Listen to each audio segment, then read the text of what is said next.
안녕하세요. 아내 때문에 인생이 망가진 40대 남성입니다. 결혼에 실패한 뒤로 인생을 완전히 말아먹고 아직도 충격에서 벗어나지 못하고 아들 하나 데리고 아무 희망도 없이 살고 있습니다. 아주 성공한 인생은 아니었지만 순탄하게 살아가던 제가 왜 밑바닥까지 추락하게 되었는지 들어보시면 여러분들도 기가 막히실 겁니다. 제가 아내와 결혼한 뒤에 정말 기가 막힌 경험을 하게 되었습니다. 아내가 저 몰래 다른 남자에게 시집을 가버렸는데요. 이게 도대체 무슨 말인지 이해가 안 되실 겁니다. 저도 처음엔 이런 어처구니 없는 상황을 이해할 수 없었으니까요. 결론부터 말씀드리자면 아내가 저와 결혼하고 동거는 다른 남자와 해버린 것입니다.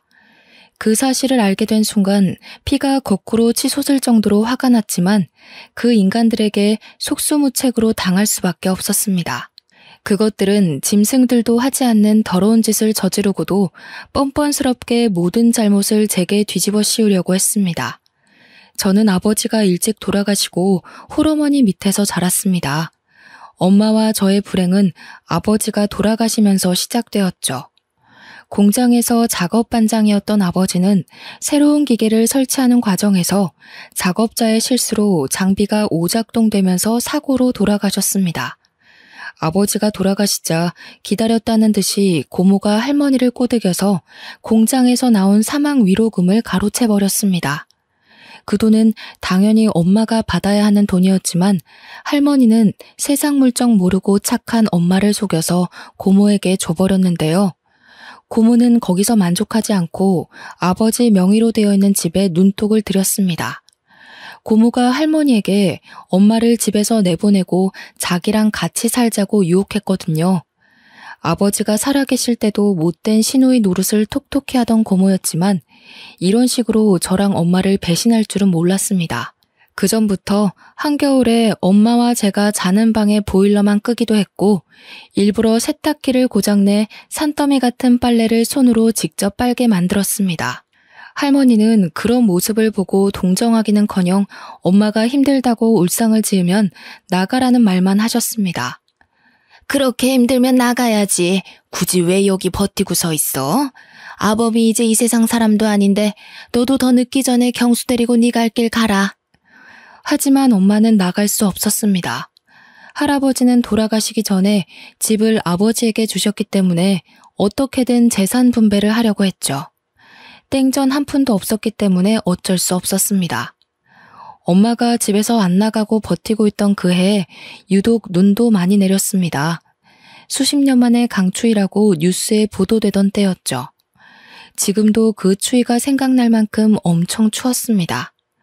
그런 한겨울에도 집이 탐이 난다는 이유 하나만으로 고모는 할머니를 앞세워서 엄마와 저를 집에서 쫓아내려고 했습니다. 그럴 때마다 엄마가 나서서 애원하듯 말하였는데요. 어머님, 제가 갈 데가 어디 있다고 나가라고 하시는 거예요. 그냥 어머님 모시고 이 집에서 살게 해주세요. 어머님이 하라는 집안일 묵묵히 잘해오고 있잖아요. 엄마는 이 집에서 나가면 당장 살아갈 날들이 막막하다고 할머니에게 애원했지만 할머니와 고모는 돈에 눈이 멀어서 냉정하게 돌아섰습니다. 우리도 힘들어서 그래요. 힘들어서. 내가 돈 벌어와서 겨우 입에 풀칠하고 있는데 끝까지 이럴 거예요? 이 집에서 살고 싶으면 우리 오빠처럼 돈을 벌어오던가. 돈 벌어올게요. 이 앞에 있는 슈퍼나 식당에서 일할 테니까 제발 나가라는 말은 하지 말아주세요. 그까지 푼돈 벌어오라는 소리 아니에요. 평생 남자 안 만날 거예요? 엄마가 언니 앞날 생각해서 놓아주려고 하는 건 몰라요? 군말 말고 당장 짐 싸서 나가요. 그때 엄마가 법에 대해서 조금만 지식이 있었다면 할머니와 고모에게 맞대응했을 겁니다. 아버지가 돌아가시자마자 집 명의를 자기 앞으로 돌렸을 텐데 중졸의 전업주부로 살아온 엄마는 세상사에 참 무지했습니다. 그저 할머니와 고모에게 빌면서 애원하다가 한겨울에 거리로 쫓겨나 버리고 말았죠.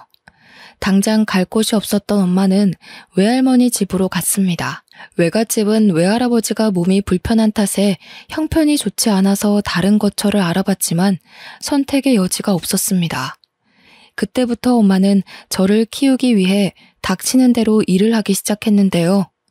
처음에는 친척의 소개로 아파트에서 청소일을 하시다가 도배 일을 하는 사장님의 도움으로 벽지 도배를 배우게 되었습니다. 엄마는 어린 저를 남부럽지 않게 키우려고 열심히 기술을 배우셨고 1년 뒤에 사장님과 같이 도배 일을 하게 되었죠. 2년에서 3년 차에는 인정받는 도배 기술자가 되어서 사장님께서 조금 도와줄 테니 엄마에게 독립하라는 말씀까지 해주셨습니다. 경수 엄마는 내가 보니까 이제 혼자서 일해도 되겠어. 내가 맡은 구역 떼줄 테니 독립해. 먹고 살 걱정은 없을 거야. 과부 사정은 호라비가 안다는 말처럼 없이 사는 사람들은 서로의 처지를 잘 알아주었습니다. 혼자 애를 키우는 엄마를 위해서 사장님이 자기 구역을 기꺼이 내어주고 도와주었습니다. 그렇게 엄마가 독립한 뒤에 돈을 모아서 전세로 집도 마련했고 경제적으로 어느 정도 자리를 잡게 되었죠. 그런데 제가 중학교에 들어간 5년 뒤에 할머니가 고모에게 쫓겨나서 엄마를 찾아오게 되었습니다. 할머니의 말에 따르면 고모가 몰래 집을 팔아버리고 할머니를 자기 집으로 데리고 가서 식모처럼 부렸다고 하는데요. 집을 판 돈도 나누어 주지 않고 자기 혼자서 독차지하더니 할머니가 돈 이야기를 꺼낼 때마다 고모가 화를 내면서 소리를 질렀다고 합니다. 뭐? 돈을 달라고? 엄마, 지금까지 먹여주고 재워준 것만 해도 얼만데 돈을 달라는 거야. 설마 치매라도 걸렸어? 시끄럽게 돈 타령하지 말고 밥이나 차려줘. 그제서야 할머니는 자기밖에 모르는 표독스러운 고모에게 속아서 이용당했다는 사실을 깨달았습니다. 게다가 고모부는 알코올 중독 기질이 있어서 매일 술에 취해 난동을 피워서 집안이 하루도 조용할 날이 없었을 겁니다. 고모와 고모부는 매일 서로 욕을 하면서 싸웠고 가재 도구들도 부서졌거든요. 그날도 고모가 고모부에게 얻어맞았는지 분을 참지 못하고 할머니에게 손찌검까지 했다고 합니다. 고모의 폭력이 날이 갈수록 심해져서 할머니는 그 집에서 더 있다가는 죽을 수도 있겠다는 생각이 들었다고 하죠.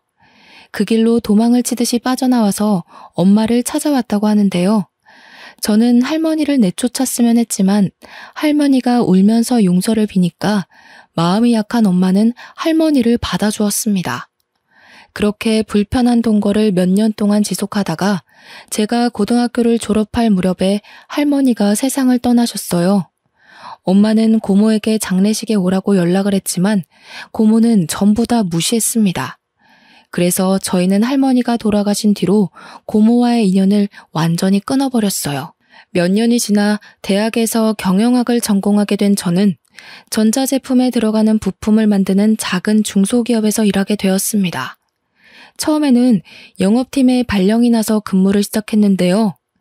저희 회사 부품을 납품하는 거래처를 관리하는 일이 주 업무였습니다. 사람을 상대하는 일이다 보니 술자리가 아주 잦았죠. 그런데 저는 술을 전혀 마시지 못했습니다. 소주 한 잔만 마셔도 얼굴이 벌겋게 달아올랐고 온몸에 두드러기 같은 발진이 돋아나는 특이 체질이었거든요. 그래서 영업 때문에 가져야 하는 술자리가 언제나 부담이 되었습니다. 거래처의 간부들이 술잔을 따라주려고 하면 사정을 설명하면서 정중하게 거절하는 것도 눈치가 보이는 일이었죠. 그래서 영업팀의 최고 술상무였던 팀장이 나서서 저 대신 술잔을 받기도 하였습니다.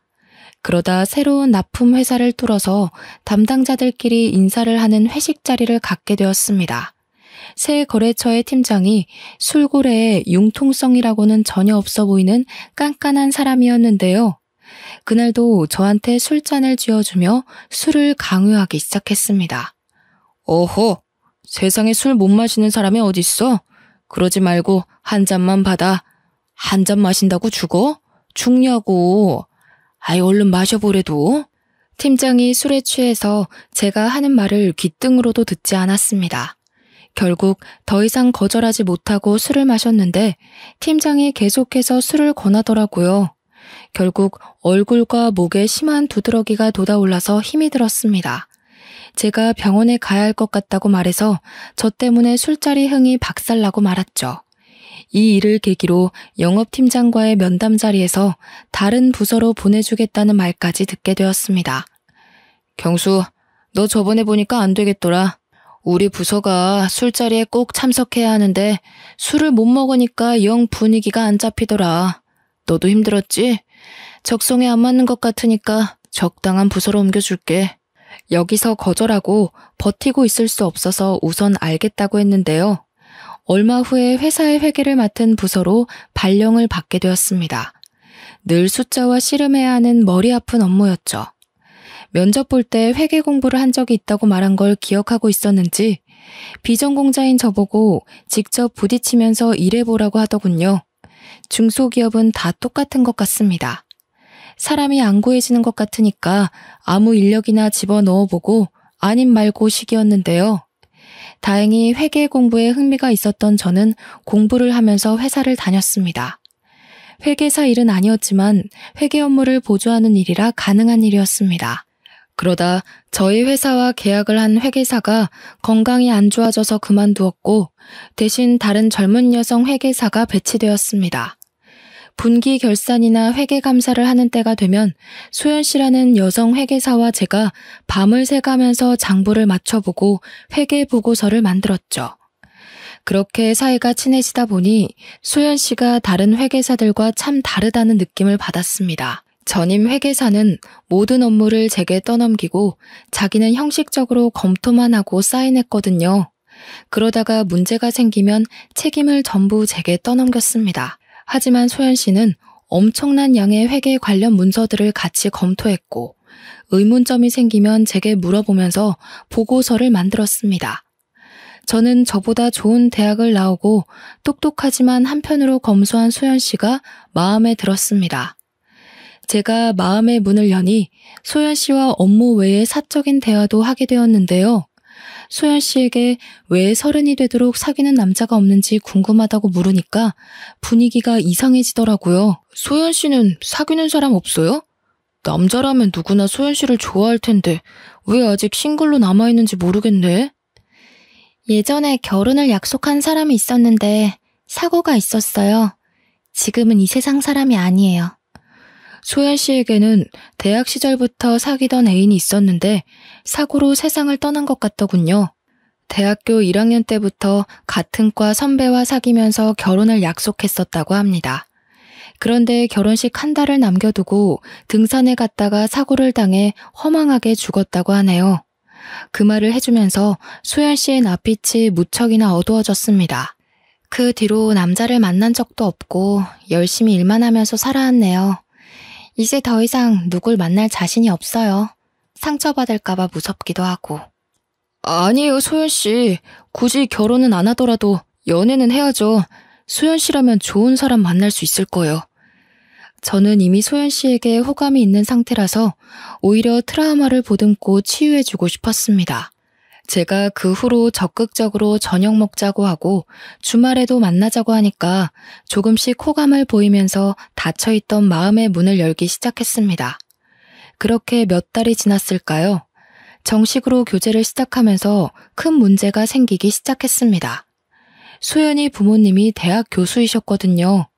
게다가 소연이가 외동딸이라서 저를 엄청 안 좋아하셨습니다. 하긴 대학 교수 집안이 아니더라도 별 볼 일 없는 저를 사윗감으로 못마땅하게 생각하는 건 당연한 일이었죠.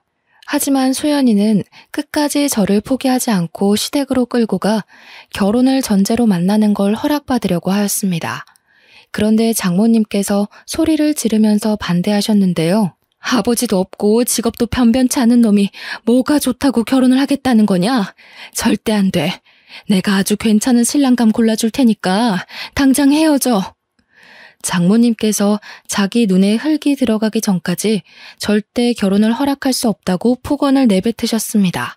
서로에 대한 사랑 하나로 인연을 버텨왔지만 장모님께서 저랑 헤어지지 않으면 호적에서 파버리고 의절하겠다는 경고를 하셔서 저희 사이도 멀어졌죠. 그날 이후로 연락이 뜸했다가 수연이가 먼저 연락해서 헤어지자고 하였습니다. 우리 이제 그만 정리해야 할 것 같아. 이렇게 부모님이 반대하는데 결혼하면 불행할 거야. 그러니까 오빠도 더 이상 나 만나려고 하지 말고 좋은 사람 만나. 예견했던 일이었습니다. 소연이가 눈물을 흘리면서 말하길래 가만히 고개를 끄덕이다가 등을 돌렸죠. 어차피 소연이와 저는 어울리지 않았습니다. 몇 달 뒤에 집안 배경이 좋은 변호사를 만나 결혼했다는 소식을 들으니까 저랑 어울리지 않는 여자였다는 생각이 더욱더 강력하게 들더군요. 소연이는 당연히 회사 사람들에게 결혼 소식을 알리고 퇴사하였습니다. 실연을 당한 게 티가 났는지 자꾸만 실수를 하자 회계팀장이 제게 면담을 하자고 하였습니다. 그리고 제게 생각을 정리할 시간이 필요해 보인다고 했죠. 그래, 너도 소연씨 그만둔 거 알고 있지? 지금 일이 손에 안 잡힐 거야. 생각 같아서는 한 달 정도 휴가를 끊어주고 싶은데 그럴 수는 없고 일주일만 쉬다가 돌아와.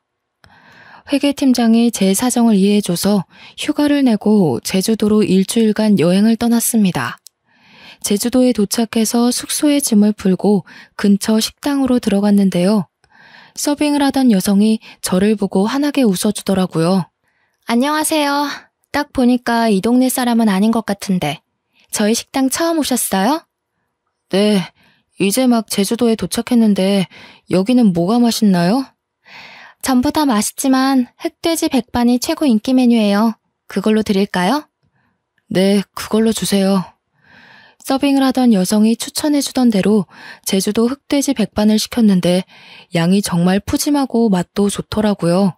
고기가 입에서 살살 녹았고 감칠맛이 났습니다.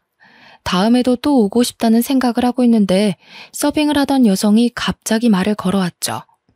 혼자서 여행 오셨나 봐요? 네, 머리 좀 식히려고 혼자 왔어요.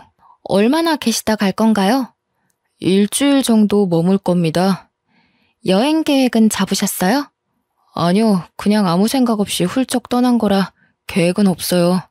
그럼 제가 가이드 해드릴까요? 예? 갑자기요? 오늘 처음 본 손님의 여행 가이드를 해주겠다고 나서니까 당황스럽더군요. 솔직히 그때는 혼자 있고 싶었지만 힘들고 지쳐 보여서 가이드 해주고 싶다는 말을 듣고 마음이 흔들렸습니다. 저야 가이드 해주시면 좋죠. 그런데 여기서 일하셔야 하는 거 아니에요? 이 식당 제 아버지 거예요. 틈날 때마다 도와드리고 있어서 자리 비워도 괜찮아요. 잠깐만요. 아버지께 물어보고 올게요. 그러면서 카운터에 앉아있던 남자에게 다가가서 뭐라 말을 하고 있었습니다. 사장으로 보이는 남자가 저를 굳은 표정으로 쳐다보더니 고개를 젓고 있더라고요. 그랬더니 서빙을 해주던 여자의 목소리가 조금 커졌습니다. 아니 아빠, 도대체 왜 안 된다는 거야? 이번에 알바 구해줬다며. 일 안 도와줘도 되니까 집에 있어. 내가 도대체 몇 번을 말해줘야 돼? 외지 남자는 만나지 말라고 했잖아. 그냥 혼자 온 분 가이드 해드리는 거야. 다른 뜻은 없어. 저는 괜찮다고 말하려고 하는데 여성분이 고집을 피우자 아버지도 알겠다고 하더군요. 그 말을 듣자마자 신이 난 여성분이 당장 내일부터 같이 다니자고 말하였습니다. 숙소가 어디예요? 내일 아침에 제가 차 가지고 갈게요. 이렇게까지 좋아하다니 이 여자가 저한테 호감이 있는 건 아닐까 하는 생각이 들었습니다. 저는 여성분 이름도 모른 채 내일 만날 약속을 잡게 되었습니다. 다음날 아침이 돼서야 여성분이 승혜라는 이름을 알려주었습니다. 저보다 어려서 그런지 참 활발하고 적극적인 여성이었습니다. 승혜가 일주일간의 여행 일정을 대신 짜주었거든요. 원래는 아무 계획도 없이 바닷가를 찾아가서 하염없이 멍이나 때리다가 올라갈 생각이었는데 승혜 덕분에 연예인 못지않은 빡빡한 일정 속에서 움직이게 되었죠. 저는 제주 토박이인 승혜를 따라 유명 관광지를 다니게 되었어요. 제주도를 돌아다니면서 알게 된 건데 승혜는 지금까지 제주도 밖으로는 나가본 적이 없다고 하더라고요. 결혼은 꼭 외지 남자와 할 거라고 하길래 농담 삼아서 한마디 던져보았습니다. 설마 나랑 하려고 그러는 거 아니지? 사실 갑자기 가이드 해주겠다고 나서서 놀랬어. 나는 좋은데? 당장 식 올리자. 나 오빠 보자마자 완전 반했잖아. 오빠 진짜 잘생긴 거 알고 있지? 그게 무슨 소리야? 장난으로 말하는 거지? 승혜가 제 말을 듣고 까르륵 웃기만 하고 더 이상 말을 안 하더군요. 농담인 것처럼 툭 던져보았지만 승혜는 저를 좋아하는 눈치였습니다. 또래 여자들이랑 다르게 20대 초반 여자애처럼 솔직하게 말하고 부끄러워하는 모습이 새롭게 다가왔죠. 저도 그래서 승혜에게 마음이 끌리고 있었습니다. 제가 그동안 조용하고 성숙한 여자들만 사귀었었는데 수다쟁이처럼 말이 많으면서도 애교도 많은 승혜를 보니 또 다른 느낌이었거든요. 그렇게 저희들은 같이 여행을 다니다가 자연스럽게 서울에서도 계속 연락하자는 말을 나누었습니다. 고백만 안 했지 연인처럼 손도 잡고 질투도 하는 사이가 된 거죠. 오빠, 이제 경기도 올라가는 거야? 나도 2달 뒤 오빠 보러 갈게. 그때 나 모른 척하면 가만 안 둔다. 내가 그럴 리 있겠어. 너만 기다리고 있을게. 꼭 와야 해. 이렇게 서로 만나자는 약속을 하고 여행을 마치고 일상으로 돌아갔습니다. 2달 뒤에 진짜로 승혜가 와서 같이 서울로 나들이를 갔는데요. 내년에 30이 되는 나이인데도 승혜는 서울을 처음 와본다고 했습니다. 그래서 이번에는 제가 승혜의 여행 가이드가 되어주었죠. 승혜가 가고 싶다는 백화점에 들려서 쇼핑도 하고 놀이동산에서 즐겁게 놀다가 명동과 번화가 구경을 했습니다. 승혜가 그렇게 사흘을 머물다가 내려갔습니다. 그때부터 승혜와 저는 경기도와 제주도를 오가면서 연애를 하게 되었습니다. 지역 특성상 자주 내려가 보지는 못했지만 전화 통화를 자주 해서 애틋했죠. 한 달에 한 번 월차를 아꼈다가 주말 전날에 월차를 써서 제주도에 가서 3, 4일 정도 머물다가 오곤 했습니다. 저희가 그런 식으로 장거리 원정 연애를 한 지 6개월이 지났을 때 승혜에게 결혼하자는 청혼을 하였습니다. 너무 섣부른 판단 같았지만 저는 승혜와 같이 살고 싶었으니까요. 그리고 나이도 있어서 결혼을 더 이상 미루면 안 됐습니다. 다행히 승혜가 제 프로포즈를 받아주었습니다. 장인어른과 장모님께 정식으로 인사를 드리러 갔는데 장인어른의 표정이 진짜 어두워 보였습니다. 제가 잔뜩 긴장한 얼굴로 결혼을 허락해달라고 말씀드리니 느낌이 싸한 말을 해주셨습니다. 이왕 이렇게 됐으니 어쩔 수 없지. 잘 살도록 해라. 왜 그러냐고 꼬치꼬치 캐물을 수도 없어서 감사하다고 하고 넘어갔죠. 마음에는 안 들지만 하는 수 없이 사위로 맞아준다는 분위기라서 기분이 썩 좋지는 않았습니다. 승혜와 저는 결혼 후에 제가 마련해둔 경기도의 신혼집에서 살게 되었는데요. 이상하게 아내가 결혼 초부터 제주도에 자주 내려가기 시작했습니다. 물론 처가와 친구들이 모두 제주도에 있으니 일이 있을 때마다 내려가는 건 당연한 일이었지만 아내가 한 달에 몇 번씩 제주도에 내려가니까 이상하더군요. 하지만 처가에 가지 말라고 할 수도 없어서 그냥 두었습니다. 그쯤 아이도 가졌으니 힘들어서 처가에 자주 가는 거라고 생각했죠. 그렇게 2년이 흐른 뒤에 저희 아들 돌잔치 날이 다가왔습니다. 아내가 퇴근하고 돌아온 저를 붙잡고 돌잔치를 제주도에서 하자고 하더라고요. 여보, 우리 돌잔치 제주도에서 할 거지? 아버지가 친척들 전부 모시고 우리 식당에서 하고 싶대. 그래? 마침 그때가 여름 휴가철이니까 여행 겸해서 내려가서 푹 쉬었다가 오자. 아들의 돌잔치 날을 위해 월차까지 내고 제주도로 내려갔는데요. 그날 아내의 동네 친구라는 남자를 만나게 되었습니다. 여보, 인사해. 어릴 때부터 같이 자란 동네 오빠야. 처음 뵙겠습니다. 장수철이라고 합니다. 예, 반갑습니다. 김경수라고 합니다.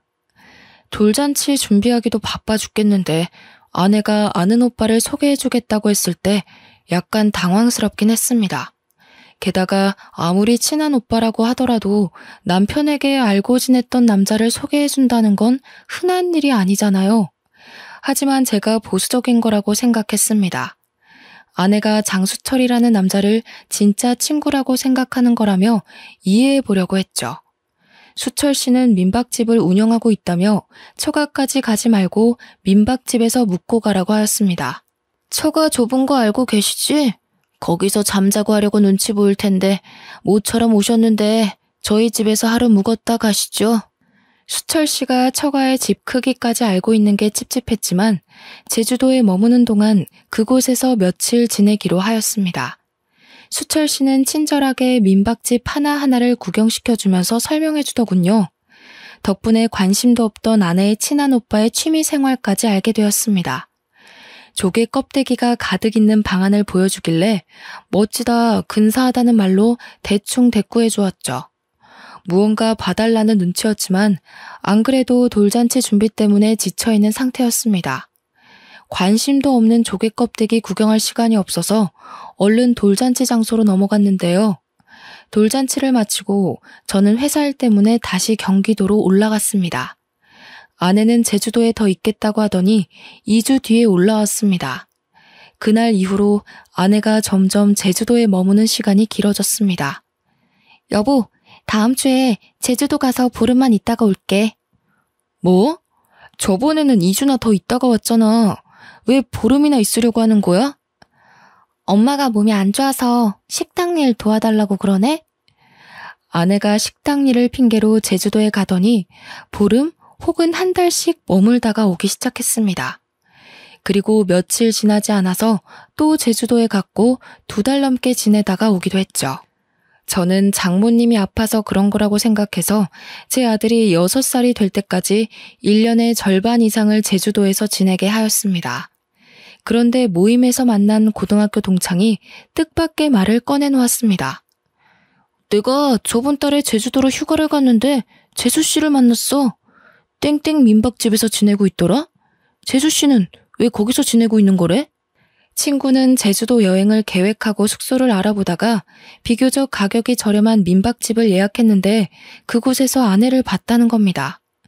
재수씨는 나를 못 알아보는 것 같았는데 분명히 재수씨가 맞았어. 웬 남자랑 같이 있는 걸 봐서 아는 척은 안 했거든? 내가 둘이 무슨 사이냐고 물어보니까 재수씨가 뭐라 한 줄 알아? 둘이 부부 사이래. 우리 와이프가 거기 있을 리가 없잖아. 네가 잘못 본 거야. 와이프가 거기서 지내더라도 왜 부부 사이라고 했겠어. 우리 와이프 얼굴 까먹은 거 아니야? 저는 친구의 말을 끝까지 믿지 않았습니다. 친구 녀석이 아내를 본 건 7년 전 결혼식장에서 본 게 전부였으니까요. 비슷한 여자를 아내로 착각했을 거라고 생각했죠. 그런데 동창 녀석이 저를 붙들고 확인해보라고 난리를 피웠습니다. 야, 네가 맨날 프로필 사진 가족 사진으로 해놓는데 내가 그걸 모르겠냐? 내가 눈썰미 하나는 끝내주니까 한번 확인만 해봐라. 내가 걱정돼서 그래. 저는 미친 소리 하지 말라고 딱 잡아떼기는 했지만 신경이 쓰이긴 하였습니다. 아내한테 어떻게 말해야 할까 고민하는 사이 제주도에 있던 아내와 아들이 경기도로 돌아왔습니다. 그리고 혹시나 하는 마음에 짐들을 뒤져보았는데요. 제주도에서 몇 주 머물다 돌아온 아들의 주머니에서 의외의 물건을 발견해서 아내가 뭔가 감추고 있다는 확신이 들었습니다. 그래서 제가 아들에게 주머니 속에 든 조개 껍데기가 뭔지 물어보았죠. 아들, 이거 제주도에서 주워온 거야? 누가 준 건 아니고? 누가 준 건 아니고 민박집 아저씨 집에서 가지고 왔어. 민박집 아저씨? 설마 그 장수철 아저씨? 아들 녀석이 맞다고 고개를 끄덕이길래 조개 껍데기를 자세하게 들여다보았습니다. 아니나 다를까 조개 껍데기에는 아내의 이름이 선명하게 새겨져 있더군요. 그때 장수철이 운영하고 있는 민박집 방안이 떠올랐습니다. 자기가 특별한 취미를 가지고 있다며 조개 껍데기를 보여주었거든요. 그때는 조개 껍데기가 너무 많고 관심도 없어서 대충 칭찬만 해주고 나온 기억이 있습니다. 그런데 이런 조개 껍데기를 떡하니 두고 저한테 구경을 시켜주었다니 아주 저를 농락한 셈이었죠. 그래서 저는 둘의 사이는 보통 사이가 아닐 거라고 생각했습니다. 저는 아들에게 제주도에서 어떻게 지내왔는지 자세하게 물어보았는데요. 아들의 입에서 충격적인 말이 나와서 지금도 잊을 수가 없습니다. 제주도 가면 항상 그 아저씨 집에서 지냈어. 나는 맨날 딴 방에서 잤고 엄마는 맨날 그 아저씨랑 자는 것 같던데? 아들의 말을 듣는 순간 하마터면 욕설을 내뱉을 뻔했습니다. 민박집을 하고 있는 그놈은 아내와 친한 오빠가 아니라 내연남이었던 거죠. 아내는 제주도에 살고 있는 내연남을 만나기 위해 거짓말을 하고 제주도에 갔던 것입니다. 그것도 아들을 데리고 장수철이 지내고 있는 민박집에서 동거를 했다는 사실을 알고 분노가 치밀어 올랐습니다. 당연히 아내에게 가서 왜 이런 짓을 저질렀냐고 따졌는데요. 아내가 처음에는 무슨 말도 안 되는 소리를 하냐며 아니라고 펄쩍 뛰었습니다. 그랬더니 아들놈이 고개를 갸웃거리며 진실을 이야기해 주더군요. 엄마, 왜 거짓말을 해? 그 아저씨 민박집 아니면 안 된다고 했잖아. 내가 할아버지 집에 가자고 해도 아저씨 집에 가서 사랑한다고 뽀뽀도 하는 거 봤어. 엄마가 나한테 아빠도 사랑하고 아저씨도 사랑한다고 해놓고 거짓말하면 안 돼. 아들의 말을 듣고 저는 화가 치밀어 올라 얼굴이 빨개졌고 아내의 얼굴에서는 핏기가 사라져가고 있었습니다. 저는 아들에게 방에 들어가 있으라고 한 다음에 아내의 뺨을 후려갈겼죠. 네가 진짜 제정신이야? 애를 데리고 다니면서 바람을 피워? 어떻게 자식이 보는 앞에서 그런 더러운 짓을 해? 네가 그러고도 인간이야? 아니, 그렇다고 뺨을 때려? 당신 미쳤어? 정우한테도 이런 식으로 알아냈지? 정우가 말할 애가 아닌데 이상하게 당신한테 다 말했더라. 설마 정우 때렸어? 너야말로 머리가 어떻게 된 거 아니니? 내가 정우를 때렸겠어? 정우가 당신 바람 피는 거 보고 정 떨어져서 나한테 털어놓은 거겠지. 우리 정우가 그럴 리 없어. 당신이 자꾸 때리니까 거짓말까지 한 거겠지. 나 정우 앞에서 떳떳해. 당신이 나한테 이럴 자격 없다고. 뭐? 그러면 상간남 소송이랑 이혼 소송 둘 다 시작해봐? 네가 그렇게 떳떳하면 판사님한테 물어보자. 누가 더 떳떳하나? 그래, 그렇게 하자. 증거도 없는데 무슨 수로 소송을 해? 당신 진짜 또라이 아냐? 또라이? 그래, 또라이가 뭔지 보여줄게.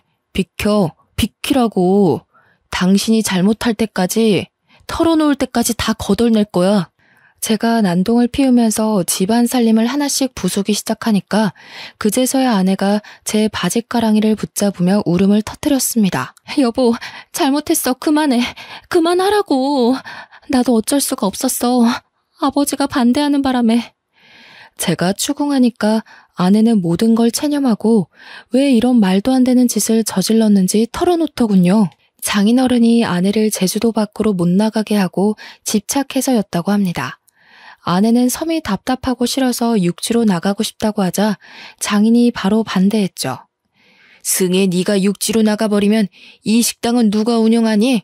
뻘소리 하지 말고 넌 수철이랑 결혼해서 식당 물려받을 생각이나 해라. 아빠, 난 누가 뭐라 해도 서울로 갈 거야. 수철 오빠랑 결혼해도 서울로 갈 거라고. 뭐? 서울은 무슨 서울이야? 네가 서울에서 살 돈은 있어? 아빠도 돈이 없어서 서울은 안 된다고 했잖아. 아니, 내가 되게 만들 거야. 꼭 이 지긋지긋한 제주도 빠져나갈 거라고. 아내가 제주도를 떠나겠다고 고집하자 수철이라는 남자랑도 다퉜다고 하죠. 사귀던 남자와 사이가 소홀해지자 아내가 외지 여행객들이 많이 오는 식당에서 일을 하면서 괜찮은 남자를 물색했던 겁니다. 제주도를 떠나고 싶어하는 아내의 속셈을 잘 알고 있던 장인은 저와 결혼하겠다고 했을 때 못마땅하게 생각했던 것인데요. 아내가 처음부터 제게 친절하게 대하면서 가이드를 해주겠다고 한 것도 저를 꼬셔서 제주도를 벗어나 보려는 속셈이었습니다. 결국 장인어른이 아내에게 두 손 두 발을 들고 저와의 결혼을 허락해 주었죠. 그런데 아내는 수철이라는 남자랑 다시 연락이 닿아서 연인 관계로 발전하고 말았습니다. 한마디로 결혼은 저와 하고 동거는 그놈과 했던 것입니다. 이제 모든 걸 알았으니 결판을 내야만 했습니다. 저는 당장 제주도로 내려가서 장인을 만나서 자초지종을 따져보았죠. 그런데 장인은 뻔뻔한 태도를 보여주었습니다. 자네 기분이 상했다면 내가 사과할 테니까 없던 일로 하게. 나도 딸애가 그럴 줄 알았나? 중간에 알았지만 이혼할 것 같아서 입 다물고 있었네. 저는 장인의 몰상식한 말에 소리를 지르고 말았는데요. 장인어른, 이게 사과하면 끝날 문제라고 생각하세요? 제 가정이 깨졌고 인생이 끝났단 말입니다. 확실하게 책임지셔야 합니다. 제가 그렇게 만들 거예요.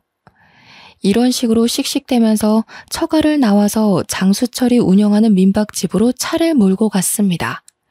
민박집에서 만난 그놈은 어처구니 없는 변명을 짓거려 놓았죠. 승혜를 너무 사랑해서 제 곁에 두고 싶어서 그랬어요. 정말 죄송합니다. 먼저 연락해서 승혜를 흔들어 놓은 제 잘못입니다. 제발 용서해 주세요. 뭐 어쩌고 저째? 사과하면 다야? 무릎 꿇고 싹싹 빌어도 절대 용서 못해. 네가 내 인생 망친 것처럼 나도 네 인생 망가뜨릴 거라고. 두고 봐. 내가 바로 송장 보낼 테니까 딱 기다리고 있으라고. 이제 더 이상 안 만나겠습니다. 연락 끊고 조용히 살겠습니다. 사과하고 안 만나겠다는데 도대체 왜 그러십니까? 예? 그놈도 장인어른과 마찬가지로 그냥 사과만 하면 끝날 거라는 착각을 하고 있었습니다. 말이 안 통하는 인간들에게는 법대로 하는 수밖에 없죠. 그래서 아내를 상대로 이혼 소송을 했고 그놈에게도 소송을 통해서 불륜의 책임을 물게 했습니다. 처가 쪽은 위자료와 아들의 양육비를 감당하기 위해서 전 재산인 식당을 처분해야 했고 장수철 그놈은 민박집 문을 닫았는데요. 소송을 하고 나서 혹시나 하는 마음에 아들 녀석의 친자 검사를 했습니다. 다행히 아들은 제 자식이 맞았습니다. 그러던 와중 아내에게서 기가 막히는 연락을 받기도 했죠. 여보, 당신이 하라는 대로 다 할 테니 제발 식당만은 돌려줘. 부탁이야. 이러다 우리 다 굶어 죽겠어. 소송에서 엄청난 위자료 폭탄을 맞자 아내는 울면서 식당만은 돌려달라고 애원했지만 배우자를 속이고 파렴치한 동거를 한 것이 얼마나 큰 잘못인지 확실히 알려줘야 했습니다. 아내의 부탁을 거절했는데도 아직까지 연락이 오고 있네요. 아들 녀석 때문에 차단할 수도 없고 날이 갈수록 힘이 듭니다. 여러분도 아시겠지만 불륜이란 얄팍한 핑계를 둘러댄다고 용서받을 수 있는 잘못이 아닙니다. 함께 가정을 꾸리고 살을 맞대고 살아온 배우자를 배신하고 가정을 파탄내는 건 배우자의 남은 인생을 완전히 망가뜨리는 참담한 잘못이죠. 여러분들은 제 아내처럼 실수하지 마시고 배우자의 입장에서 생각하고 판단하는 지혜로 하루하루를 살아가시길 바랍니다. 여기까지 읽어주셔서 감사합니다.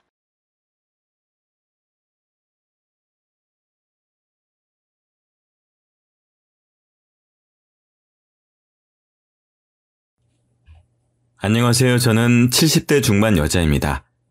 지금까지 저는 4번이나 제 가족을 잃었습니다. 한 가족만 제 곁을 떠난다 해도 가슴이 찢어질 것 같은데 이런 일을 4번이나 겪고 나니 제 마음은 이미 갈기갈기 찢어져 흔적도 찾아보기도 힘들 정도입니다. 제 마음이 어떨지 짐작은 가시나요? 사람의 목숨이 이렇게까지 허망하다는 것을 알고 난 후로는 정말 살기도 싫었는데 제 곁에 남은 단 한 사람을 생각하며 버티고 있습니다. 저는 어렸을 적부터 몸이 약했습니다. 얼마나 심했냐면 한참 뛰어놀 나이인 초등학생 때에도 더운 날에 밖에서 체육을 하면 3번 중에 1번은 쓰러졌습니다. 나머지 2번은 벤치에 앉아서 아이들이 뛰어노는 걸 지켜만 보고 있어야 했었죠. 건강하려면 운동을 열심히 해야 하는데 운동을 조금만 해도 어지럽고 쓰러지는 일이 많으니 운동을 할 수 없는 아이였습니다. 그러다 보니 공부를 조금만 심하게 해도 코피가 쏟아져서 성적도 늘 중하위권이었고 학교도 제대로 다니지 못하고 집에서 쉬는 날이 많았습니다. 그렇게 고등학교까지는 어찌어찌 졸업을 하고 일을 하려고 했었는데 무슨 일을 해도 제가 몸이 너무 약해서 얼마 가지 않아 못 버티고 쓰러져 버리니 회사 입장에서도 저를 쓰기 찜찜했었는지 3개월을 못 넘기고 해고당하기 일쑤였어요. 다행히 그때까지만 해도 저희 집이 부유했던 편이라 일을 안 해도 충분했었습니다. 그래서 결국에는 취직은 포기하고 집에서 요양을 하고 있었는데 제 눈길을 사로잡은 건 늘 같은 시간에 저희 집 앞을 지나다니는 한 남자였습니다. 늘 온몸에는 흙투성이에 먼지를 뒤집어 쓴 꼴을 하고서도 뭐가 그리 좋은지 신이 나서 걸어가는 모습을 보면서 그 사람이 궁금해지기 시작했어요. 그렇게 며칠을 그 사람을 보다가 하루는 직접 말을 걸어봐야 되겠다 마음을 먹고 그 사람이 지나가는 시간에 맞춰서 집 앞에서 기다리고 있었습니다. 제 예상대로 그 남자는 제 눈앞에 나타났고 저를 지나쳐 가려는 것을 붙잡았어요. 저기요, 잠깐만요. 그러자 남자는 주위를 휙휙 둘러보더니 아무도 없다는 것을 깨닫고는 자신을 가리키며 두 눈을 동그랗게 뜬 채로 저를 바라만 보고 있었습니다. 저는 이 집에 사는 사람인데요. 매일 그쪽이 지나가는 걸 봤거든요. 친해지고 싶어서 그런데 이름이 뭐예요? 남자는 처음에는 저를 이상한 사람 보듯 쳐다봤었지만 긴장해서 두 손을 한껏 모으고 어쩔 줄 모르는 제 모습을 보고서는 의심을 풀고 대답해 주었습니다. 그 남자는 저희 집 근처에서 일하는 건축업자였더라고요. 흙먼지들을 뒤집어 쓰고 있었던 이유를 바로 알 수 있었죠. 그날 이후 저는 종종 집 앞에서 그 사람을 기다렸고 남자는 제가 나와 있으면 잠시 대화를 했고 제가 나와 있지 않으면 제 방을 올려다보고 가곤 했습니다. 그렇게 저희는 만남을 이어오다 정식 연인으로 발전하게 되었습니다. 그런데 제가 남자를 만나는 것을 알게 된 집안은 그야말로 난리가 났어요. 너 만나는 사람이 건축 일을 한다고? 그럼 무식한 일을 하는 사람이랑 말은 통하니? 그래, 너 정신 차려. 네가 아직 사회생활도 제대로 안 해보고 많은 사람을 못 만나봐서 그런 사람이 눈에 들어오는 거지. 조금만 지나봐. 달라질걸? 그래, 얼른 정신 차려. 그런 남자를 못하러 만나? 언니와 어머니는 현장에서 일을 하는 사람을 대놓고 무시하시면서 헤어지라고까지 하시더라고요. 저는 절대 안 된다며 오히려 남자친구를 만나러 보란듯이 밖으로 데이트도 나갔었습니다. 하지만 어머니의 마음은 달라지지 않았어요. 오히려 아버지까지 합세했었죠. 너 요즘 만나는 사람이 있다고 들었다. 별 볼 일 없는 사람 같던데. 그런 사람 만나면서 시간 낭비하지 말고 내가 봐놓은 선짜리나 나가봐라. 아버지는 아버지의 사업에 도움이 될 만한 사윗감들로 선짜리를 주선하기 시작하셨어요. 저는 절대로 안 나가겠다면서 버텼었지만 결국엔 어머니의 손에 붙잡혀 나갔었습니다. 제 말은 들은 채도 않고 상대 남자가 결혼하고 싶다는 의사를 밝혀오면 집에서는 그 남자와 결혼하는 게 어떻겠냐며 성화하고 난리였어요. 어차피 몸도 약해서 일도 제대로 못하고 그렇다고 머리가 뛰어난 것도 아니니 그냥 내가 봐놓은 괜찮은 남자랑 결혼해. 에? 그거 너도 좋고 우리 집안에도 좋은 거야. 그게 어떻게 저한테 좋은 거예요? 저는 싫어요. 결혼은 제가 좋아하는 사람이랑 할 거예요. 제가 알아서 하게 내버려 두세요. 어쩜 너는 그렇게 제가 하고 싶은 것만 하려고 할 수가 있니? 자꾸만 그렇게 네 마음대로 할 거면 집 나가서 그 남자랑 살아. 아버지도 화가 날 대로 나셔서 저에게 소리를 쳤고 저는 그 말에 고지곳대로 알겠다고 하고 짐을 싸들고 나와 남자친구의 집으로 향했습니다. 남자친구에게 결국 그동안 강제로 선을 보고 있었던 것도 모두 털어놓았고 그 이야기를 모두 듣고서는 화도 안 내더라고요.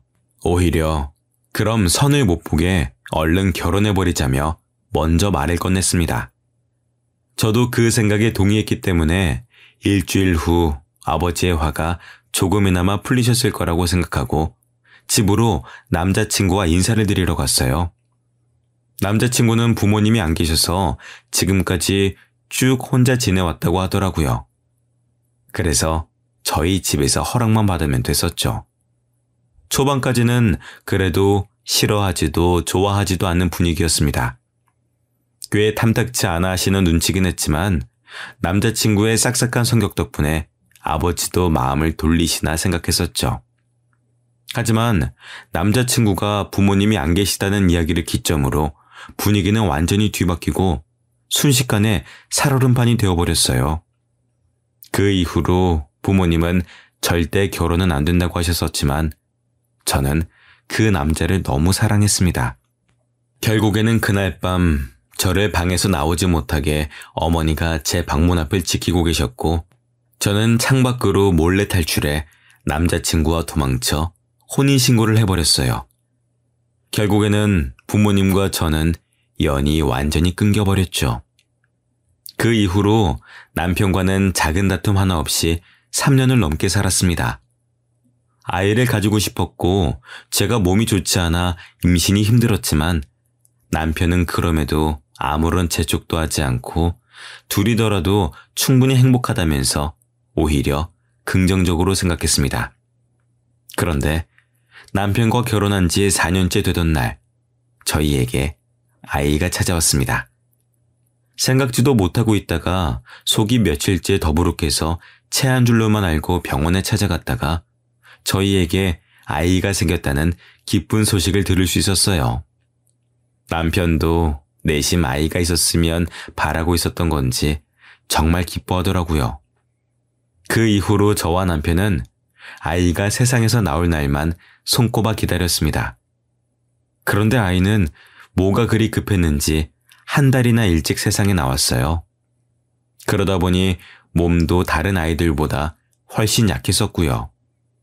아이는 제 품에 한 번 안기고서는 바로 신생아 치료실로 들어갔습니다. 그래도 제가 퇴원할 때쯤에는 몸이 많이 튼튼해져서 함께 집으로 돌아올 수가 있었어요. 그 이후로 남편과 저는 아이를 키우는 맛으로 살았습니다. 딸이 아주 작은 소리라도 내면 남편과 저는 순식간에 딸에게 집중을 했었죠. 퇴원은 했었지만 저도 아이도 몸이 너무 약해서 남편도 여러모로 신경을 많이 썼어요. 아이가 열이 자주 나서 그 이후로도 병원을 자주 들락거려야만 했었거든요. 그런데 하루는 아이가 열이 올라서 한참이 지나도록 열이 안 떨어지는 거예요. 갈수록 심해지는 열에 저는 아이를 안고 병원으로 달려갔습니다. 그런데 병원에 가서도 상황이 나아지지 않았어요. 아이는 이틀이 넘도록 열이 펄펄 끓었고 겨우 열이 내렸을 때에는 이미 뇌에 손상이 가서 목숨이 위태로웠습니다. 제발 살려만 달라고 빌었지만 결국 태어난 지 1년도 채우지 못하고 저희는 그렇게 아이를 떠나보내야만 했습니다. 집에서 떠나질 않던 웃음소리가 아이가 떠난 후로는 뚝 끊겨버리고 슬픔에 빠진 저는 한동안 잠도 제대로 못 자고 눈물만 흘려댔습니다. 먼저 정신을 차린 건 남편이었습니다. 남편은 울기만 하고 밥도 제대로 먹지 않은 저를 달래가며 밥을 먹이고 저를 데리고 밖으로 나가면서 기운을 차릴 수 있게 해줬습니다. 남편 덕분에 저도 1년이 지나고 나서야 조금씩 기운을 차릴 수가 있었죠. 그런데 다시 임신을 하기는 정말 힘들 거라고 했었던 의사의 말과는 달리 저희에게 둘째가 기적처럼 찾아왔습니다. 하지만 이미 몸이 많이 약해진 탓인지 의사는 아이를 낳는 걸 말렸습니다. 아이도 중요하지만 이번에는 정말 아이를 낳다가 죽을 수도 있다면서요. 하지만 저는 이번이 아니면 다시는 아이를 낳을 수 없을 거라는 생각이 들어서 모두의 만류를 무릅쓰고 저는 아이를 지키기로 결심했습니다. 그 이후로는 병원을 제 집 드나들듯이 드나들었습니다. 배가 자주 아파져서 병원을 갈 때면 어찌나 겁이 나던지 그렇게 자주 가던 병원이었지만 갈 때마다 눈물을 한 바가지씩 쏟아낸 덕에 담당 의사 선생님이 기겁을 하셨었죠. 다행히 아이는 뱃속에서 꼬박 10달을 잘 채우고 태어났지만 저는 정말 생사를 왔다 갔다 했었습니다. 결국에는 제왕절개를 통해 아이를 낳았죠. 다행히 처음 태어났을 때만 해도 몸이 약하다며 병원 식구들의 걱정을 한 몸에 받던 제 아들은 고등학생이 될 때까지 흔한 감기 한 번 안 걸릴 정도로 건강하게 자랐습니다. 남편과 저는 다른 건 바라지도 않았고 그저 아들이 건강한 것만으로도 충분했습니다. 아들은 거기에다 공부도 꽤나 잘하는 편이었고 반에서 친구들과 사이도 좋았어요. 남편과 저는 이제 더는 바랄 것이 없겠다는 생각을 하고 있었던 찰나였습니다. 이제 곧 대학교를 들어가야 할 아들을 위해서 남편은 승진을 하려고 조금 과할 정도로 열심히 일을 하기 시작했었는데요. 그때 남편이 밤낮 없이 일을 하다 하루는 저녁에 술을 약간 마시고 확인할 것이 있어서 들렸던 현장에서 남편은 사고를 당했습니다. 술이 들어간 탓에 주변을 신경 쓰지 못했던 그때 남편의 위로 철근이 떨어졌고 뒤늦게 피하려다 결국 한쪽 다리가 완전히 깔려 그 다리는 뭉개져 버렸습니다. 결국에 남편은 왼쪽 다리를 절단하고 일을 그만두게 되었습니다. 심지어 회사에서는 술을 먹고 현장에 들어간 남편의 잘못이라며 보상도 해주지 않아서 남편의 병원비를 고스란히 저희가 떠안아야만 했죠. 그런데 문제는 남편의 병원비를 해결하고 나니 이제 당장 먹고 살 돈이 없었어요. 모아놓은 돈이라곤 남편의 병원비로 모두 나가버리고 이제 남편도 더 이상 돈을 벌어오지 못하는 상황이니 저라도 나가서 돈을 벌어야만 했습니다. 경력이라곤 20년 전 몇 개월 정도 회사에서 사무 보조를 하다 말았던 것이 끝이니 제대로 된 회사에서 저를 써줄 리는 만무했죠. 결국엔 집 근처 식당에서 주방 보조로 일을 하기 시작했습니다. 둘째를 낳은 후로는 몸이 더 약해져서 일을 하다 가끔씩 어지러움을 느끼기도 했지만 제가 아니면 돈을 벌어올 사람이 없으니 버텨야만 했어요. 미안해 여보. 내가 돈을 벌어와야 되는데. 몸은 괜찮아? 뭐가 미안해. 지금까지 우리 식구 당신이 먹여 살렸잖아. 이제는 내가 벌어올 수 있으니까 당신은 집에서 쉬고 있어. 남편은 제가 일을 시작한 이후로 제가 쓰러질까봐 전전긍긍했습니다. 아들도 피곤해하는 제 모습을 보면서 학교를 다니고 친구들이랑 노는 것만으로도 바쁠 텐데 제가 퇴근하고 집에 오면 집안일을 싹 해놓고 저녁까지 해놓고 공부하러 갔었죠. 덕분에 집에 오면 편하게 쉴 수 있었어요. 그런데 하루는 아침부터 몸에 기운도 없고 어지러운 느낌이 들었습니다. 하지만 돈을 벌어야 하니 억지로 참고 일을 하고 있었는데 갑자기 눈앞이 핑 하고 돌더니 그대로 저는 쓰러져 버렸습니다. 그리고 눈을 뜨니 제 눈앞에는 남편과 아들이 울었는지 두 눈이 빨갛게 되어서는 저를 내려다보고 있었어요. 눈을 뜬 저를 발견하고 두 사람은 호들갑을 떨었죠. 여보, 괜찮아? 내가 미안해.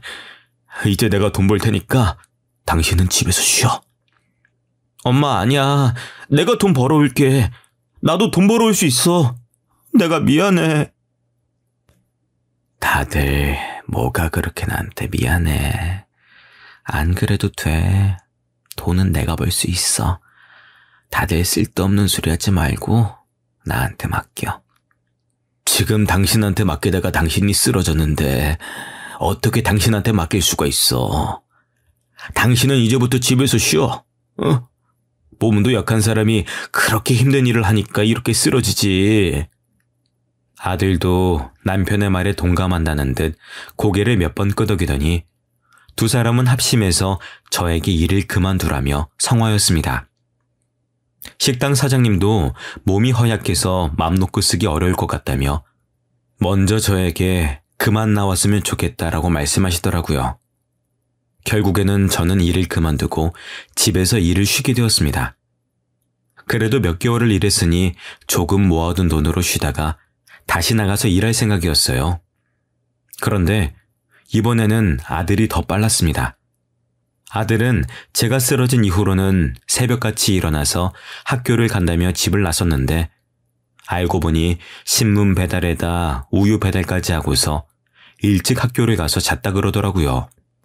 그 후로 피곤하다 보니 성적도 조금씩 떨어지고 처음 고등학교를 들어갈 때만 해도 중상위권이었던 성적은 날이 갈수록 중하위권으로 떨어졌습니다. 결국 아들은 대학도 가지 않고 졸업하자마자 작은 회사에 취업을 해서 돈을 벌면서 저희 집안에 가장 노릇을 하기 시작했어요. 그런 아들이 기특하기도 했지만 제 짐을 떠넘긴 것 같아서 늘 미안한 마음이 있었습니다. 아들은 그런 상황에서도 불만 한번 털어놓는 법 없이 조용히 돈을 모아서 남편의 의족을 맞춰주었어요. 생각지도 못한 선물에 남편은 눈이 휘둥그레졌죠. 그런 아들의 서프라이즈는 그뿐만이 아니었습니다. 아들은 그 후로 얼마 지나지 않아서 자신의 여자친구와 결혼하고 싶다며 여자친구를 데려왔죠. 그 여자친구는 처음부터 엄청 애교도 많고 싹싹하게 굴더라고요. 어머님, 좀 너무 고우세요. 피부도 좋으시고. 어머님 닮아서 오빠가 이렇게 인물이 좋은 건가 봐요. 뭐라고 하는 거야? 부끄럽게 그런 말 하지 마. 아버님, 이것 좀 드셔보세요. 사과가 달아요. 아들이 데리고 온 여자친구는 어찌나 싹싹하던지 평소에 낯을 많이 가리는 저도 순식간에 무장해제를 만들고 어느 틈엔가 왁자지껄하게 떠들게 만들게 하더라고요. 저희는 당연히 두 사람의 결혼을 허락해 주었습니다. 며느리가 저희 식구가 된 이후로는 저희는 모두 며느리의 팬이 됐어요. 뭐든 며느리가 하자고 하면 다들 좋은 생각이라면서 함께 했었죠. 그리고 아들이 결혼한 지 1년쯤 지나자 며느리가 임신을 했습니다. 저희 가족은 모두 기뻐하면서 안 그래도 예뻐하던 며느리를 어디 스치면 상처날까, 부딪히면 깨질까 조심스럽게 도자기처럼 다뤘습니다. 아버님, 이 정도는 제가 할 수 있어요. 저 주세요. 아유, 그러다가 접시가 깨져서 뱃속에 아기라도 놀라면 어떻게 하려고 그래. 저 새아가는 저기 소파에 앉아서 TV나 보고 있다가 우리가 부르면 와서 그때 밥 먹어, 응? 다 해놓은 반찬들을 덜어놓을 접시를 옮기는 것마저도 며느리를 시키지 않을 정도였죠. 별것도 아닌 것들로 진지해져서는 옥신각신하는 남편과 며느리를 보고 있을 때면 웃긴 코미디 프로그램을 보고 있는 것처럼 아들과 저는 웃음을 터뜨렸습니다. 에이, 왜 그렇게 웃는 거야? 응? 뭐가 웃겨? 아버지, 이게 어떻게 안 웃겨요. 제 와이프도 접시 정도는 나를 줄 알아요. 그렇게 신주단지 모시듯이 안 해주셔도 돼요.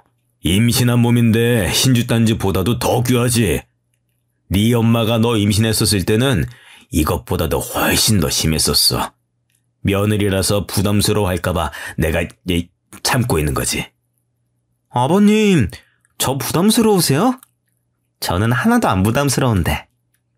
남편의 말에 며느리는 장난기가 도진 듯 남편을 놀리듯 이야기했습니다. 그러자 남편은 절대로 그런 것이 아니라며 펄쩍 뛰며 손사래를 치는 모습에 저희 세 사람은 한마음으로 남편을 놀려먹을 때도 있었죠. 그렇게 시끄럽지만 행복한 일상 속에서 아이도 무사히 잘 태어났습니다. 태어난 아이는 정말 며느리를 쏙 빼닮았더라고요. 잘 울지도 않고 생글생글 웃기만 하는 모습에 손주를 보고 있다 보면 하루가 어떻게 지나가는지 모를 정도로 시간이 뚝딱 흘러갔습니다.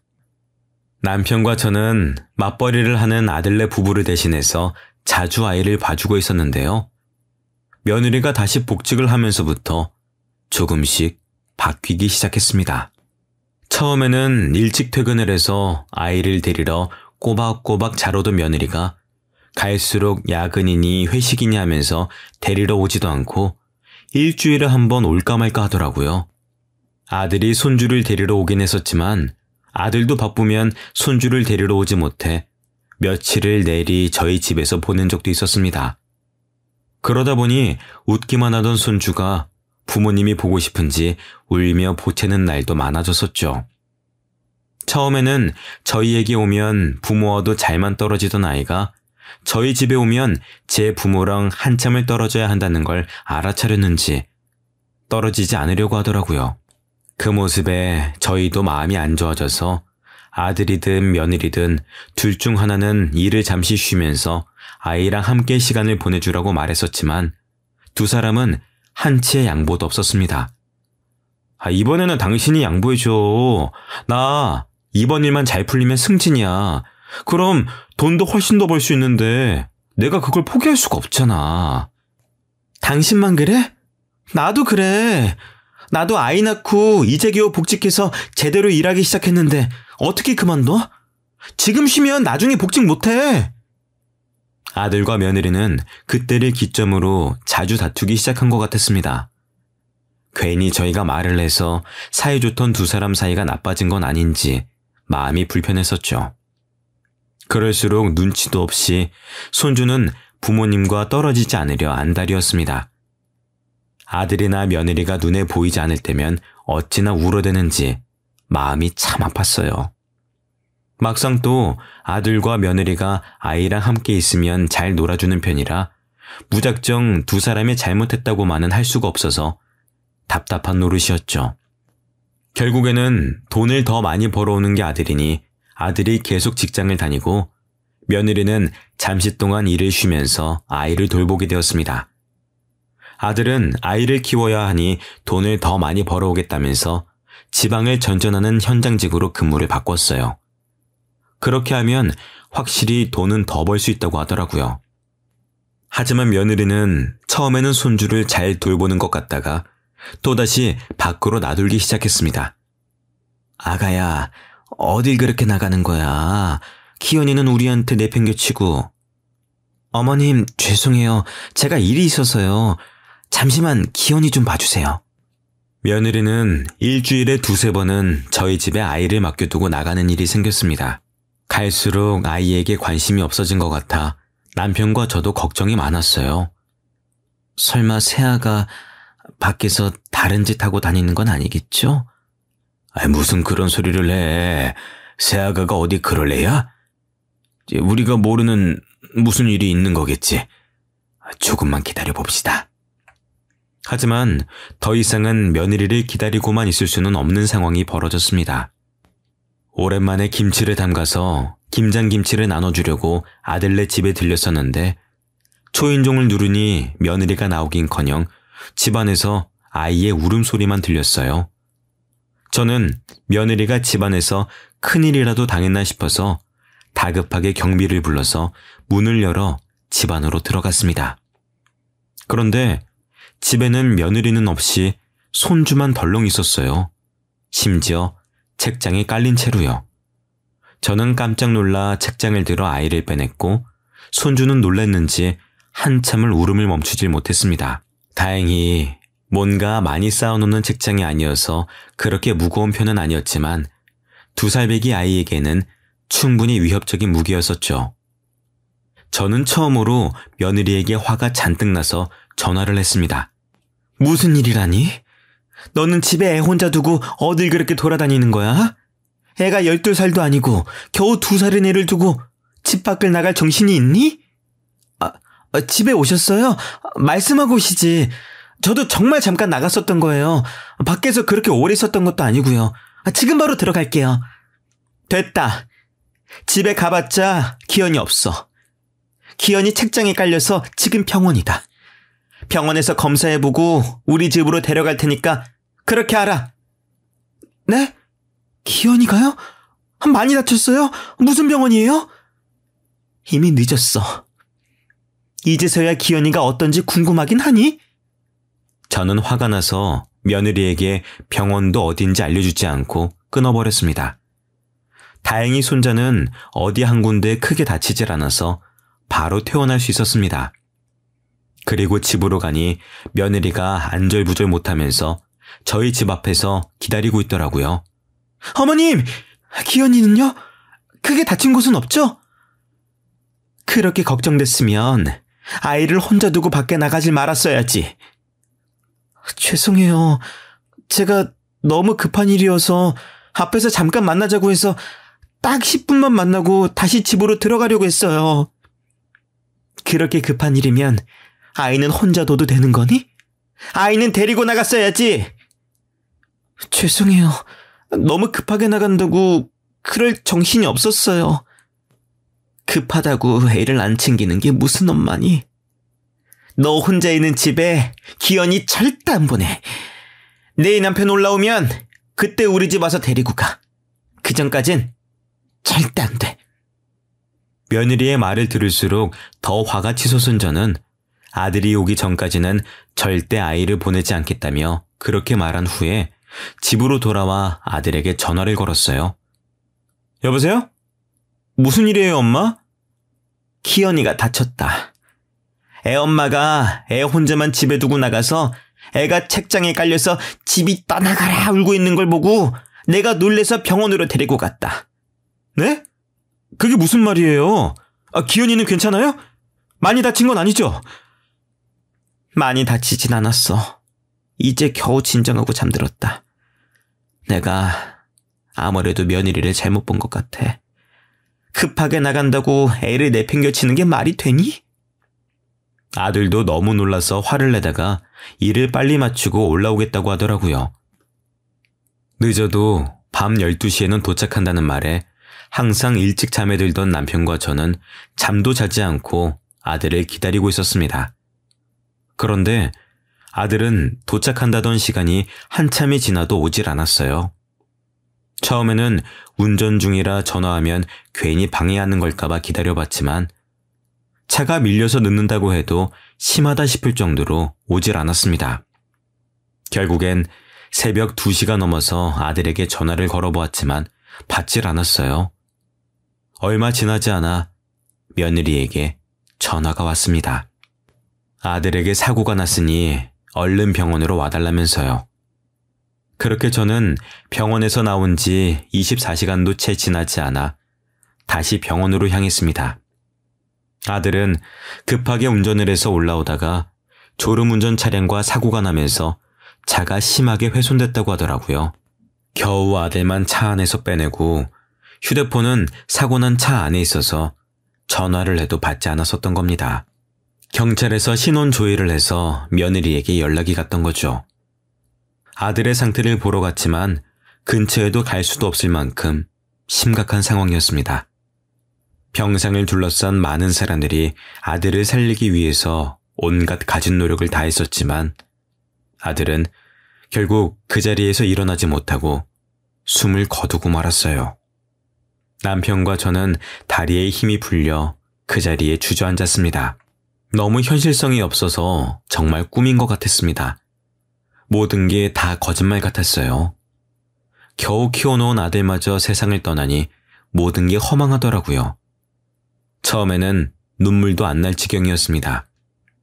그 상황 자체를 받아들이질 못해서 아들은 아직 지방에서 올라오지 않은 거라고 생각하고 아들에게 계속 전화만 걸어댔었지만 결국에는 현실을 받아들여야만 했습니다. 아들에게 아무리 전화를 걸어도 전화는 연결되지 않았고 저는 그제야 아들이 정말 세상을 떠났다는 걸 실감하고서 그대로 무너져 내렸어요.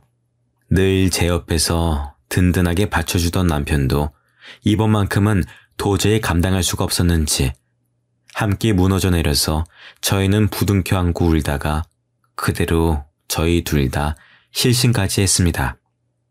우리 아들, 내가 전화만 안 했어도 내가 괜히 전화해서 급하게 오느라 그런 일을 당한 거야. 다 내 잘못이야. 왜 하필 그때 전화를 했을까?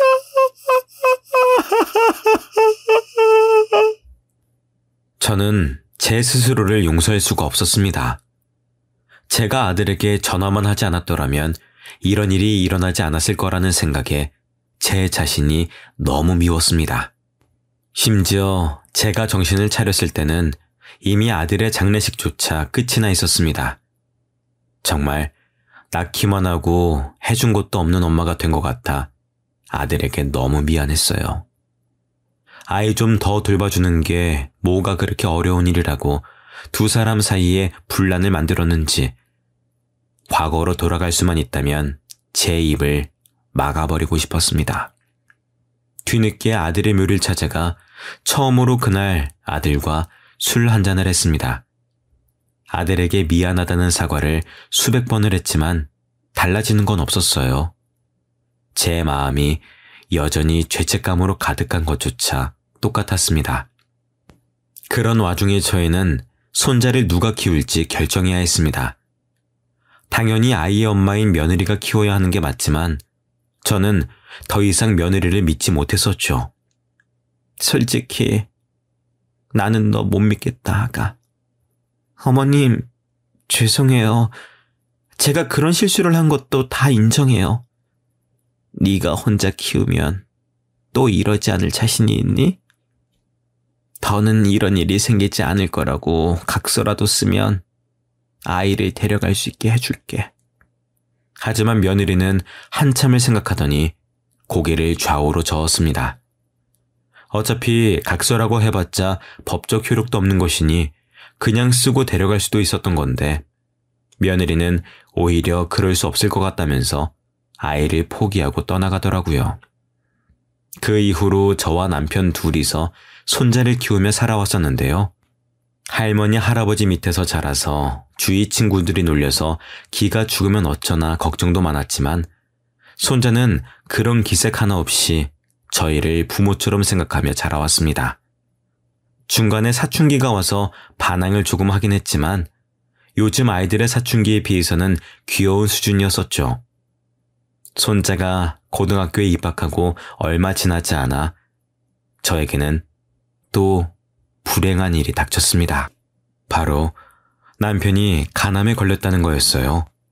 왜 아이들을 다 키워놓기만 하면 주위에서 이렇게 안 좋은 일들이 생기는 건지 정말 하늘이 원망스러웠었죠. 심지어 남편은 몸이 안 좋다는 걸 느끼고 있으면서도 손자 대학 등록금이 모자랄까 자기 병원비를 아끼려고 병원조차 가지 않고 버티고 있더라고요.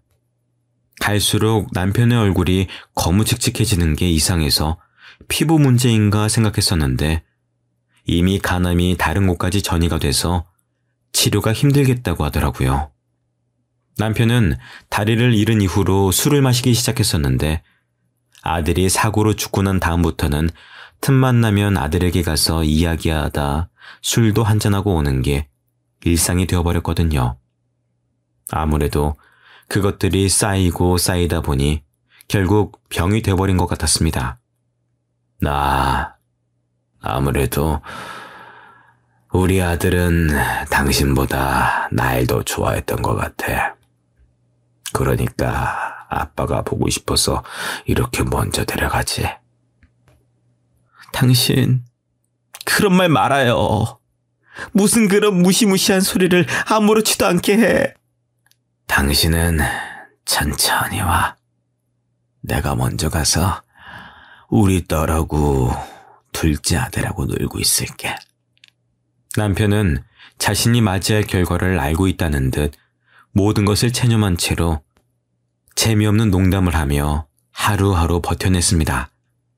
늦었지만 그래도 치료를 해보기 위해서 남편은 병원에서 항암 치료를 시작했었지만 이미 나이가 있어서 그런지 치료를 버텨낼 체력이 부족했었는지 결국 수술조차 제대로 받아보지 못하고 병원에서 숨을 거두었습니다. 도대체 몇 번째인지 하늘을 원망할 힘도 없었어요. 제게 온 두 아이부터 남편까지 제 가족은 모조리 제 곁을 떠났습니다. 혹시나 손자에게도 그런 불행한 일이 닥치진 않을까 걱정되기 시작했죠. 그래서 손자만큼은 힘든 일도 하지 않고 편하게 자랐으면 했습니다. 하지만 그것조차 제 마음대로 되질 않았어요. 남편이 죽고 나온 보험금도 남편의 병원비를 해결하고 그렇게 많이 남지도 않더라고요. 그래서 저는 다시 일을 시작할 수밖에 없었습니다. 나이는 꽤 있었지만 그래도 저를 받아주는 곳이 있긴 있더라고요. 그래도 요리는 꽤 잘하는 편이라 주방에서 일을 할 수가 있었습니다. 하지만 그렇게 일을 한 지 2달도 채 지나지 않아 그만 불에 심하게 손을 대어서 한동안은 붕대를 칭칭 감은 채로 살아야 했습니다. 당연히 일도 그만둬야 했었죠. 나이가 있으니까 화상을 입은 손이 낫는 것도 더디더라고요. 점점 생활비가 줄어가는데 일은커녕 일상생활조차도 힘드니 걱정이 늘어갔습니다. 그런데 그런 제 걱정을 알아차린 건지 손자가 이번에는 아르바이트를 하기 시작했어요. 손자는 저녁에 야간 자율학습을 빼고 아르바이트를 하는 것도 모자라서 주말에도 아침부터 저녁까지 일을 하더라고요. 그런 모습에 손자를 말리고 싶었지만 말린다고 해서 모든 게 해결되는 게 아니니 참 여러모로 걱정이 많았었습니다. 그런데 공부도 곧잘하던 손자가 대학을 안 갈 거라며 저에게 말을 하더라고요. 아무래도 등록금을 낼 돈이 없으니 걱정이 돼서 그런 것 같았습니다. 하지만 제 손으로 손자의 인생을 망치고 싶지 않아서 등록금은 알아서 할 테니까 제발 쓸데없는 생각 말고 대학은 꼭 가야 한다고 한 달을 넘게 설득한 덕분에 손자는 다시 대학교를 가겠다고 마음을 고쳐먹었습니다. 하지만 손자가 걱정하는 것처럼 등록금이 문제였어요. 그걸 해결하려면 저도 나가서 돈을 벌어와야 했었죠. 그런데 손자의 담임 선생님에게서 전화가 걸려왔습니다. 안녕하세요, 기현이 할머니. 저 기현이 담임입니다. 아이고, 안녕하세요. 진즉에 제가 먼저 인사를 드렸어야 하는 건데. 아니에요. 다른 게 아니라 기현이가 가정 환경이 조금 어려운 편이죠. 네, 그렇긴 한데 기현이 대학은 꼭 보낼 거니까 혹시 또 대학을 안 간다느니 그런 헛소리를 하면은 선생님이 따끔하게 혼 좀 내주세요. 그러자 선생님은 조금 웃으시더니 기현이에게 장학금이 나왔다고 했습니다. 네? 무슨 장학금이요? 그동안 기현이가 교회에서 상도 많이 받아오고 성적도 좋아서요. 동문회에서 기현이 학기마다 500만 원씩 해주신다고 하네요. 그 말에 저는 그간 앓던 시름이 싹 나는 것 같았습니다. 그 후로 기현이도 아르바이트를 그만두고 공부에 집중할 수가 있었고 꽤 좋은 대학에다가 대기업과 연결된 과에 전액 장학금을 받고 입학을 했습니다. 덕분에 취업 걱정도 덜고 방학 때마다 그 기업으로 인턴을 나가서 돈을 벌어오더라고요. 그 돈만으로도 저희 두 사람이 먹고 사는 데는 아무런 지장이 없었었죠. 그런데 어느 날 저희 집으로 며느리가 찾아왔습니다.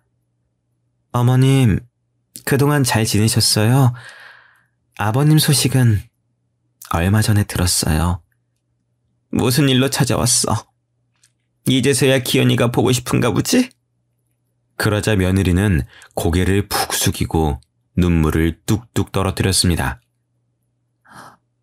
어머님, 저 얼마 안 남았어요. 엄마라고 말하지 않아도 돼요.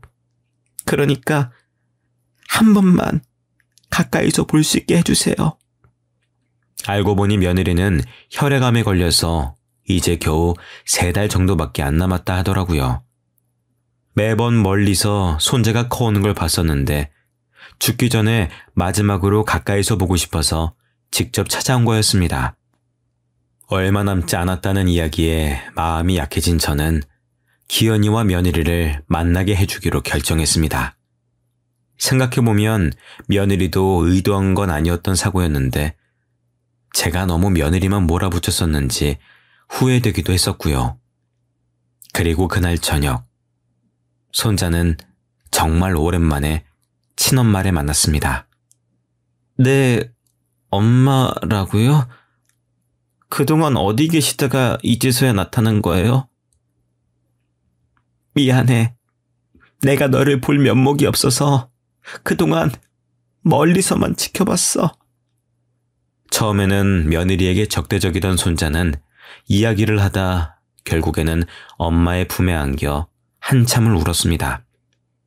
지금까지 어른스러운 척 버티고 있었지만 손자도 아직 어린아이였어요.